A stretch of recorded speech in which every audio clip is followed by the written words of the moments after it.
కూటమి ప్రభుత్వం ప్రకటించిన జాబ్ క్యాలెండర్ నిరుద్యోగుల జీవితాల్లో కొత్త వెలుగులు నింపుతుందని మంత్రి నిమ్మల రామానాయుడు అన్నారు. పశ్చిమ గోదావరి జిల్లాలో జరిగిన ఒక కార్యక్రమంలో మంత్రి పాల్గొన్నారు. అనంతరం గత వైసీపీ ప్రభుత్వంపై తీవ్ర విమర్శలు గుప్పించారు. ప్రతి ఏడాది జాబ్ క్యాలెండర్ ఇస్తామన్న జగన్ 5 ఏళ్ల కాలంలో ఒక్క టీచర్ పోస్టు కూడా భర్తీ చేయలేదని మండిపడ్డారు. జగన్ పాలనలో భయపడి అమరరాజా, కియో వంటి 400 పరిశ్రమలు రాష్ట్రం విడిచి వెళ్లిపోయాయని మంత్రి ఆవేదన వ్యక్తం చేశారు. కేవలం 20 నెలల కాలంలోనే తమ ప్రభుత్వం డిఎస్సి, కానిస్టేబుల్ నియామకాల ద్వారా 30,000 ఉద్యోగాలను కల్పిస్తుందని స్పష్టం చేశారు.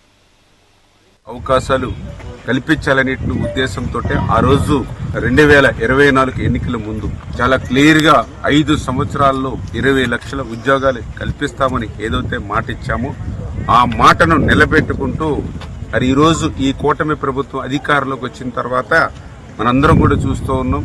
గత 20 నెలల కాలంలోనే మరి పెద్ద ఎత్తున ఉద్యోగ అవకాశాలు కల్పిస్తాం. అందులో భాగంగా మీరందరూ కూడా చూశారు.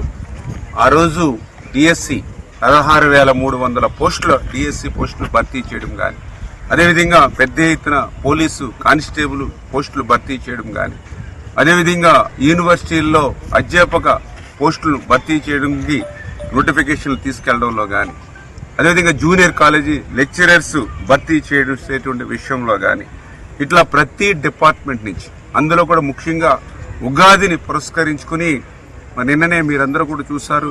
గ్రూప్ 1, గ్రూప్ 2కి సంబంధించినటువంటి పోస్టులు కూడా నిన్ననే నోటిఫికేషన్ ఇవ్వడం కానీ, ఇట్లా ఈ కూటమి ప్రభుత్వం అధికారంలోకి వచ్చిన తర్వాత ఈ రకంగా ప్రభుత్వ పరంగానే దగ్గర 6,300 పోస్టుల వరకు కూడా మరి ఇచ్చుకుంటూ దగ్గర 6 లక్షల పోస్టులు ఉద్యోగ ఉపాధి అవకాశాలు కల్పించాలనే ఉద్దేశంతో ఆ రోజు